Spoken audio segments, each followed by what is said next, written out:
नमस्कार, आप सभी का स्वागत करती हूँ आपके अपने चैनल ज्ञान उदय में। और जैसा कि आप सभी लोग जानते हैं कि रीतिकाल का विषय जो है इस समय चल रहा है।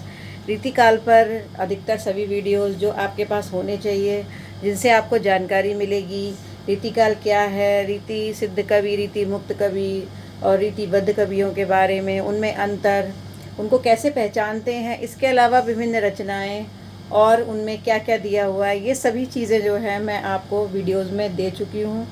तो मेरा वीडियो नंबर 1 से लेके वीडियो नंबर जो 13 है वहाँ तक आप देखिए, आपको ये सारी चीज़ें मिलेंगी जो मैंने प्लेलिस्ट में लगा रखी हैं। ठीक है, तो अभी मैंने आपको नेक्स्ट वीडियो में जो है 20 क्वेश्चन इंपॉर्टेंट क्वेश्चंस करवाए थे रीतिकाल से संबंधित, जो कि टीजीटी, पीजीटी और नेट तीनों के लिए ही बहुत ही इंपॉर्टेंट क्वेश्चंस थे। तो आज मैं आपके लिए और 20 क्वेश्चंस लेकर आई हूँ, इम्पॉर्टेंट क्वेश्चंस। हो सका तो अभी मैं आपको कम से कम 60-70 क्वेश्चन जो है मैं दूंगी। इसी तरह से हर प्रश्न, हर जो है हर सब्जेक्ट पर, यानी हर टॉपिक पर आपको कम से कम 50-60 क्वेश्चन देने की कोशिश करूंगी, जो बहुत अच्छे क्वेश्चंस होंगे। ठीक है, और इसके अलावा मैं आपको पीडीएफ भी कर लूँगी। पीडीएफ जो आपके पास कैसे पहुँचेगी, पीडीएफ लेने का तरीका क्या है, ये सब आपको टेलीग्राम चैनल पर मिलेगा। आप उसे ज्वाइन कर सकते हैं मेरे कमेंट बॉक्स और मेरे डिस्क्रिप्शन बॉक्स में लिंक पर टच करके। ठीक है, तो चलिए अब चलते हैं प्रश्नों की ओर। तो आज का पहला प्रश्न जो है वो है, बिहारी सतसई पर फिरंगे सतसई नामक, देखिए 2 बार लिख दिया मैंने ये। ठीक है, फिरंगे सतसई नामक टीका किसने लिखी थी? यानी जो बिहारी सतसई, जो एक पुस्तक जो लिखी, बिहारी ने जो ग्रंथ लिखा, ठीक है, तो बिहारी सतसई पर फिरंगे सतसई नाम की टीका लिखी थी। ठीक है, तो वो किसने लिखी थी? तो ये जो लिखी गई थी, ये वास्तव में किसके द्वारा लिखी गई थी? ये लिखी गई थी आनंदी लाल शर्मा के द्वारा। ठीक है, आनंदी लाल शर्मा। ओके, चलिए तो आप लिख लीजिए आनंदी लाल शर्मा। देखिए अब जो क्वेश्चंस का पैटर्न हो गया है, आजकल के ज़माने में जो कंपटीशन है वो इतना हाई हो गया है कि आपको ऐसे क्वेश्चंस बिल्कुल भी नहीं मिलेंगे जो जिनकी आप कामना करे बैठे हैं कि ये क्वेश्चंस हमें मिल ही जाएंगे, या फिर ये क्वेश्चंस बहुत इंपॉर्टेंट है ना। तो कभी कभी ऐसा होता है कि एक भी इम्पोर्टेंट क्वेश्चन एग्ज़ाम में नहीं मिलता है। ठीक है, क्योंकि आज का जो प्रश्न पत्र बनता है, किसी भी देखा जाए अगर किसी भी परीक्षा में, तो वो कैसा होता है, वो वास्तव में एक हाई कंपटीशन लेकर के आता है। यानी कि जो बच्चा एक एक पॉइंट को ध्यान से पढ़ेगा, एक एक चीज़ को ध्यान से पढ़ेगा, वो ही क्रॉस कर सकता है। इतना घुमा के क्वेश्चंस को पूछा जाता है। तो इसलिए बाकी जो जनरल क्वेश्चंस बनते हैं वो तो आप कर ही रहे हैं, लेकिन ऐसे क्वेश्चंस ज़्यादा कीजिए जो घूमे हुए हैं, जो कम लोगों को पता होते हैं। ठीक है, और नए क्वेश्चंस कीजिए, ज़्यादा से ज़्यादा नए क्वेश्चंस कीजिए। पुरानी जानकारी के साथ नई चीज़ों को भी देखिए, भले ही आपको गूगल सर्च करना पड़े या फिर आपको कुछ भी करना पड़े उसके लिए, लेकिन नई चीज़ों को की खोज जो है हमेशा जारी रखिए, इसी से आपको सफलता मिलेगी। ठीक है, तो देखिए ये क्वेश्चन बहुत अच्छा था। तो ये है आनंदी लाल शर्मा। ठीक है, उसके बाद फिर आगे चलते हैं, बिहारी की बाग विभूति। ठीक है, ये तो आ भी चुका है, पीजीटी और नेट दोनों के एग्जाम में आ चुका है। बिहारी की बाग विभूति किसकी आलोचनात्मक कृति है? ठीक है, तो बिहारी की बाग विभूति, तो देखिए इसको लर्न करने का तरीका ये है, अगर मान लीजिए लर्न नहीं होता तो देखिए ये भी बा से है बिहारी और ये भी बा से बिहारी है, और इसको जो लिखने वाले हैं वो भी बा से ही है, यानी कि विश्वनाथ प्रसाद। ठीक है, तो इससे आपको याद रहेगा कि बिहारी की बाग विभूति किसने लिखी? विश्वनाथ प्रसाद मिश्र ने लिखी। ओके, बहुत अच्छा क्वेश्चन। चलिए अब आगे चलते हैं।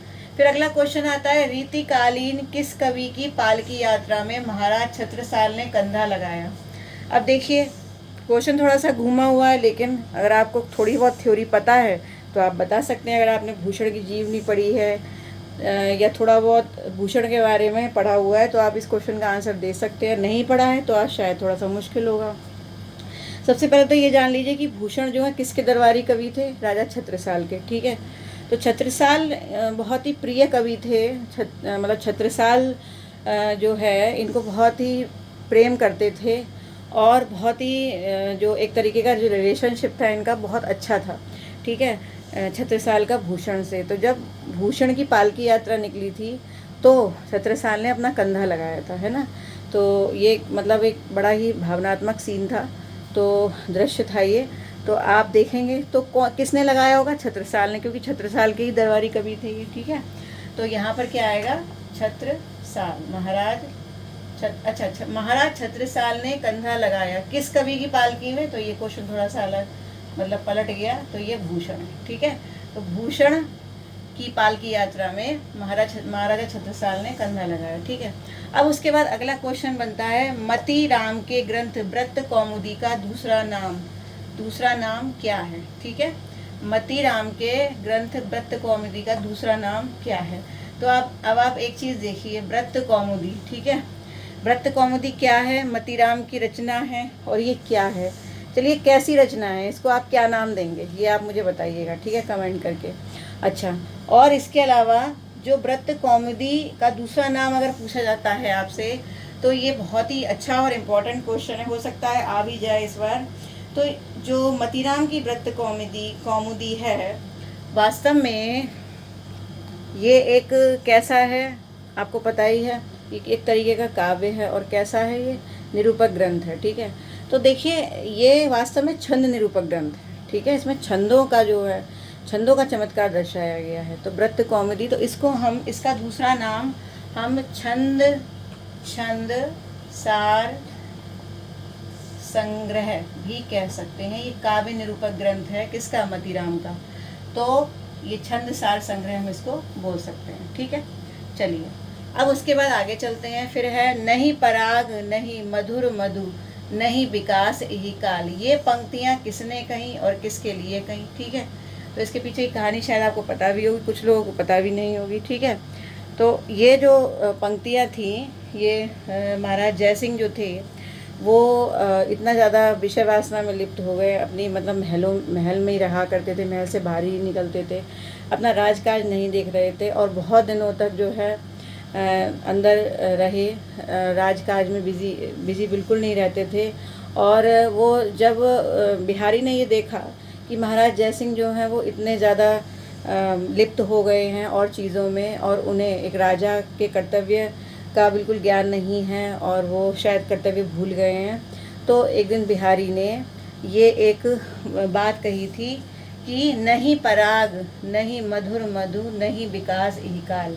यानी कि जब राजा जो है, राजा ही ध्यान नहीं देगा जिस समाज के विकास का, तो नहीं पराग, ना तो वहाँ पराग होगा और ना ही वहाँ मधुर मधु होगा, यानी शहद भी नहीं होगा। और जब कुछ होगा ही नहीं तो नहीं विकास यही काल, तो ना ही विकास होगा, ठीक है। तो उन्होंने ये जो उक्ति कही थी, वो वास्तव में एक, हालांकि चमत्कार प्रियता थी उनकी कि उन्होंने जो है इस तरह से बात को गोलमोल करके राजा के सामने कही, लेकिन राजा इस बात को समझ गए कि वो क्या कहना चाह रहे हैं, ठीक है। और उन्हें अपनी गलती का एहसास हो गया, ठीक है, और फिर से उन्होंने राजकाज संभाल लिया अपना, ठीक। तो ये बिहारी ने कही थी, किसके लिए कही थी? ये कही थी राजा जय सिंह के लिए, ठीक है। चलिए, अब इसके बाद अगला क्वेश्चन है, किस कवि पर बुंदेलखंडी भाषा का प्रभाव है, ठीक है। किस कवि पर बुंदेलखंडी भाषा का प्रभाव है? तो देखिए, रीतिकाल के बहुत सारे कवि हैं, लेकिन एक कवि ऐसे हैं जिनकी रचनाओं में कहीं ना कहीं बुंदेलखंडी भाषा का प्रभाव नज़र आता है। ऐसा लगता है बुंदेलखंडी भाषा कहीं ना कहीं उसमें थोड़ा सा प्रभाव नज़र आ रहा है। तो ऐसे कवि जो थे वो कौन थे? किस कवि पर बुंदेलखंडी भाषा का प्रभाव है? तो वो है पद्माकर, ठीक है। पद्माकर जो थे, उनके काव्य में बुंदेलखंडी प्रभाव नज़र आता है, ठीक है। उसके बाद फिर आगे चलते हैं, बिहारी को शब्दों का चतुर प्रयोक्ता मात्र किसने कहा? यानी एक फॉरेनर जो है स्कॉलर थे, एक विद्वान थे, जिन्होंने ये कहा कि बिहारी कौन थे? चतुर प्रयोक्ता मात्र, ठीक है, कि चतुर शब्दों का प्रयोग करने वाले मात्र हैं ये, ठीक है। उन्होंने ऐसे करके ये बात कही थी। तो ये कौन थे? ये थे एडविन ग्रीव्स, ठीक है। एडविन ग्रीव्स ने चतुर प्रयोक्ता मात्र बताया, किसको? बिहारी को, ठीक है। सॉरी, चलिए अब आगे चलते हैं। नेक्स्ट फिर है, बिहारी की तुलना पीयूष मेघ से पीयूष मेघ से किसने की, ठीक है। यानी बिहारी की तुलना जो है वो किसने किसने कहा, पीयूष मेघ बिहारी को, ठीक है। थोड़ा क्वेश्चन मैंने गलत लिख दिया है, मैं ठीक कर देती हूँ उसको। देखिए क्वेश्चन ये है, बिहारी की तुलना पीयूष मेघ से किसने की, ठीक है। तो बिहारी की तुलना पीयूष मेघ से किसने की, तो इसका आंसर है राधाचरण गोस्वामी, ठीक है।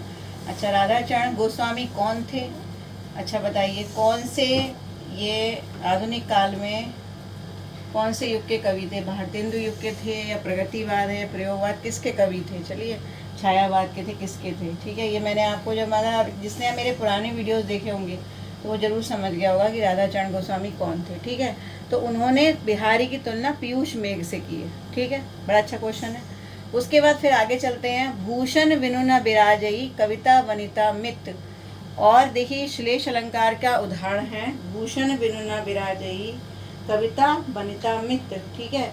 तो ये जो वाक्य है ये किसने कहा था और किसके लिए कहा था, ठीक है। तो नाम से आप समझ गए होंगे किसके लिए कहा गया, भूषण के लिए कहा गया। किसने कहा, तो आई थिंक सभी को ये पता होगा कि ये जो है केशव दास ने कहा था भूषण की तारीफ में, ठीक है।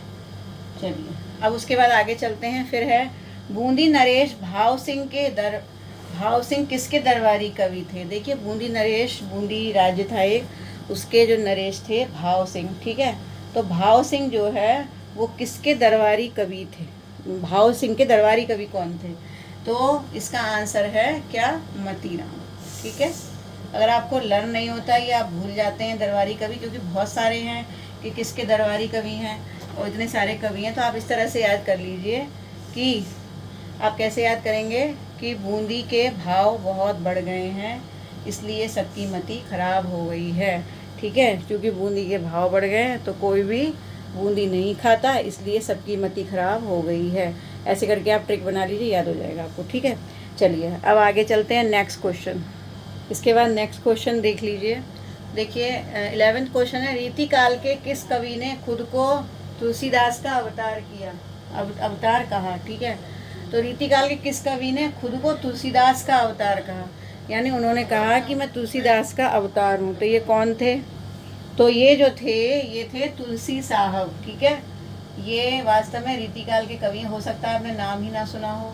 तो तुलसी साहब रीतिकाल के कवि थे, इन्होंने खुद को तुलसीदास का अवतार कहा था, ठीक है। उसके बाद आगे चलते हैं, घनानंद की रचनाओं का सर्वप्रथम प्रकाशन सुंदरी तिलक नाम से, ठीक है। सुंदरी तिलक नाम से किसने कराया, घनानंद की रचनाओं का प्रकाशन सर्वप्रथम सुंदरी तिलक नाम से किसने कराया, तो किसने कराया, ये थे अपने भारतेंदु जी, ठीक है, भारतेंदु हरिश्चंद्र, ओके। उसके बाद नेक्स्ट क्वेश्चन है, किस कवि ने हिम्मत बहादुर के दरबार में तलवार निकाली। देखिए इस पर तो एक जो है पूरी कविता आई थी, पूरा का पूरा काव्य लिखा हुआ आया था, पूरा पैरा लिखा हुआ आया था नेट की परीक्षा में, तो और पीजीटी में भी आ चुका है। ये क्वेश्चन बड़ा इम्पोर्टेंट है। तो हिम्मत बहादुर के दरबार में तलवार निकालने वाले कवि थे, वो थे ठाकुर, ठीक है। किसने निकाली थी, ठाकुर। उसके बाद है, यह प्रेम को पंथ कराल महा तलवार की धार पे धावनो है, ठीक है। ये जो उक्ति सभी की सुनी हुई होगी, ये वैसे सबको पता ही होगा, लेकिन फिर भी मैंने क्वेश्चन डाल दिया, इम्पोर्टेंट है। तो ये क्या है, बोधा, ठीक है, बोधा ने ये कहा। उसके बाद फिर आता है, कौन कवि ब्राह्मण से मुसलमान बन गया था। तो ये धर्म प्रवर्तन जिस कवि ने किया था रीतिकाल के, वो है आलम, ठीक है। वो कौन है, आलम, ओके। चलिए फिर आगे चलते हैं। फिर है, अंबिका दत्त व्यास ने बिहारी के दोहों का अनुवाद। देखिए जो अंबिका दत्त व्यास थे, उन्होंने बिहारी के दोहों का अनुवाद दूसरे छंद में कर दिया था, ठीक है। तो उस छंद का नाम क्या है, तो उस छंद का नाम है कुंडलियाँ, ठीक है। तो अंबिका दत्त व्यास जी ने कुंडलियाँ छंद में दोहों का अनुवाद कर दिया था। किसके दोहे, बिहारी के दोहे। फिर है, श्रृंगार रस का सार ग्रंथ किसे कहा जाता है। तो श्रृंगार रस का सार ग्रंथ बड़ा इंपॉर्टेंट क्वेश्चन है, ठीक है, बहुत ही ज़्यादा इंपॉर्टेंट क्वेश्चन है। श्रृंगार रस का सार ग्रंथ जो है वो कहा जाता है जगत द्विनोद को कहा जाता है, ठीक है। अब जगत द्विनोद लिखी किसने थी, ये भी मैं बता देती हूँ, ये पद्माकर ने लिखी थी, ठीक है। जगत द्विनोद किसकी लिखी हुई है, पद्माकर की, ठीक। फिर उसके बाद चलते हैं, जयपुर नरेश प्रताप सिंह के दरबारी कवि कौन थे। अब जयपुर नरेश प्रताप सिंह के दरबारी कवि कौन थे, ठीक है, ये बताइए मुझे।